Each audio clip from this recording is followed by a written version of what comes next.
Gaffer, a slightly unusual week in the sense that there's no game at the end of it. How's it been? It's been a good week. It's been a week where we've experienced a lot of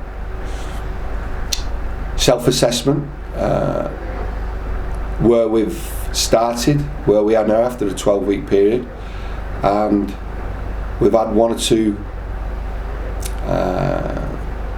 heart attack moments, but we're generally in good spirit, very good spirit. We're collective, we're united, we've got a siege mentality, and we'll fight through the hard times because we've had some good times, and we'll continue on the journey that's only just beginning, really.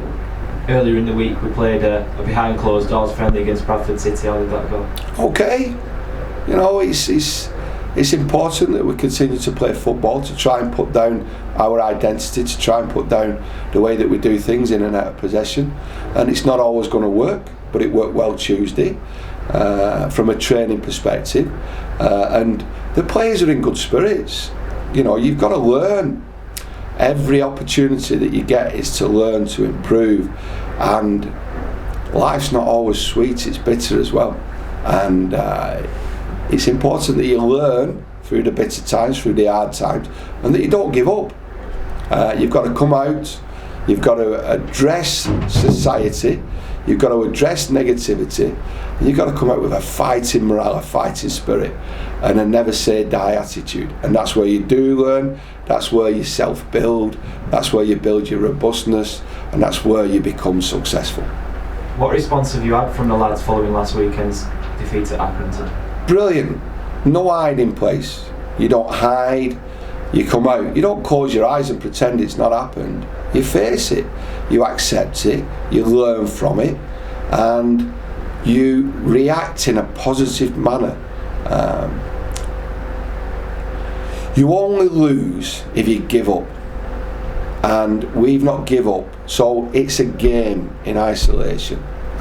It was a terrible experience, but from every experience you can learn, you can grow, you can become stronger, more united, more resilient. You learn about yourself individually, you learn about the environment, the support network, the attack network, and it's brilliant because when you do experience bad times in your life, you see who's going to support you and who's going to attack you, and I think it's important that you learn in those experiences, because it is not all going to go according to a positive plan, successful results, and we have to learn in every aspect. We can't be too high when we win, and we can't be too low when we lose, and losing is 3 points, not a scoreline.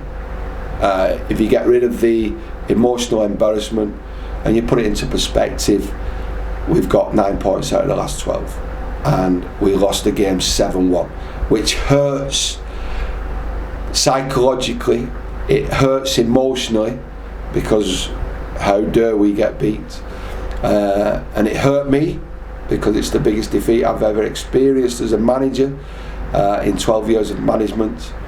It's the first time I've ever been beat at Accrington, and it really hurts, but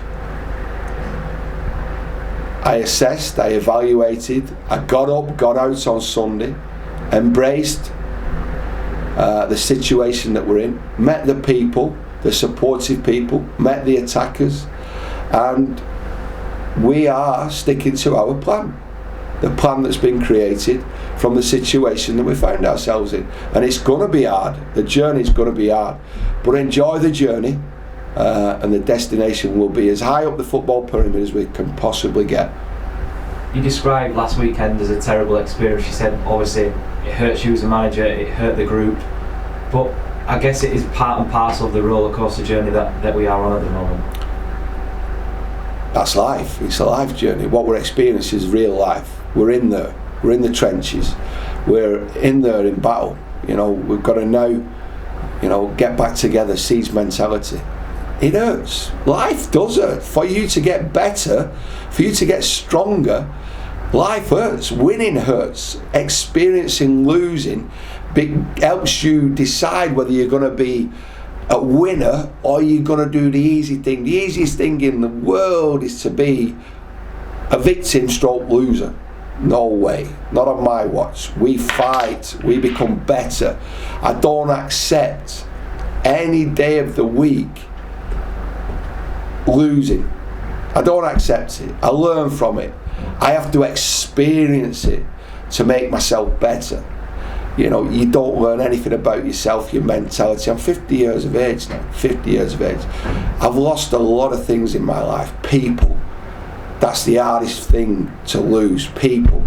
Because you can't rely on them anymore, but you can rely on the teachers, the experience that you've had with them people who you've lost, loved ones, you know, people you've relied on, mentors.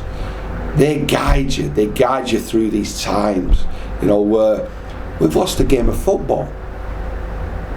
I lost a game of football, but I'll learn through that experience. I will 100%, the players will.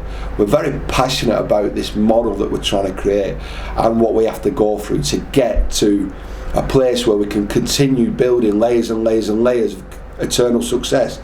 You know, we're trying to build an infrastructure, a footballing adventure, and we're on it. And sometimes you get a flat tyre. On Saturday we got 4 flat tyres. Saturday without a game offers you the opportunity to rest the lads. Is the fact there's no game, is it a blessing in disguise, or would you rather just have another game this week? We wanted another game. We wanted to play Accrington in the Leasing.com trophy, but unfortunately under police advice we've not been able to do that. So it's a good opportunity to rest. It's a good opportunity for the players to be with their families ahead of what is a really congested, you know, next couple of months. Yeah, really congested festive period. How important a time of the sort of fixture schedule is this? Every game, every week's important. I'm prepared, the players are prepared for the onslaught of games that we've got. We're going to have to be strong, we're going to have to be united, we're going to have a lot of luck, a lot of desire, a lot of sacrificial behaviour, and a lot of support from a lot of people in Bolton. And every fit and ready member of the squad, they're going to be needed, aren't they? Because like you say, there's a lot of games in a small amount of time. A lot of games. We're depleted again with key players. And like I said, nobody knows what happens on the training pitch. Nobody knows what happens before a game, going into a game. Some of the players are making massive physical sacrifices to get themselves out there on a match day because we need them. Because we feel as though they make us stronger.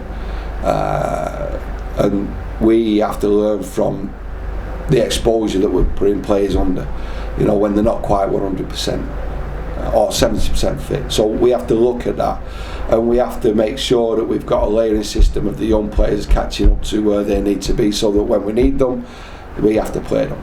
We can't keep exposing senior players who are struggling sometimes, you know, from a fitness point of view to play. But needs necessary. You know, these players are willing to do everything they possibly can. They love working for BWFC. They love working for each other, the supporters. And I think that everybody, the fans and supporters, will be ready and available for what the players need on match days, you know, when and where they occur during the month of December, January, February and onwards. Without a game at the weekend, does it kind of give you a chance to sit back and evaluate the progress? We've done it. We've done it this week. Individual meetings, collective meetings. You know, I'm really pleased with the progress that we've made. I think I previously said I wanted 9 games to get on positive points, but I give us 12. You know, because of the integration, the introduction, the way that we want to play, the work that needed to be done. The 12-week block's been a massive block. We've got 12 points from 9 games. We've got 12 points from 10 games now. You know, positive points, so a positive outlook. Setback, but step forward now. It's definitely a setback, but I think that setback is a reality check, you know, and you need them sometimes in life. Nobody was getting above the station. We have been beaten. The ramifications of being beaten is we lost 3 points that we didn't have before the game, but there seemed to be a massive expectation. We was fighting, trying, doing everything. And let's not forget, a massive turning point in that game was the sending off. But the implosion that we experienced shouldn't occur. It did, we dealt with it, and we move on in a positive manner to reaffirm the plans that we've got for this football club from a footballing perspective, with the players that we have available as we strike into the next game, which is AFC Wimbledon at home.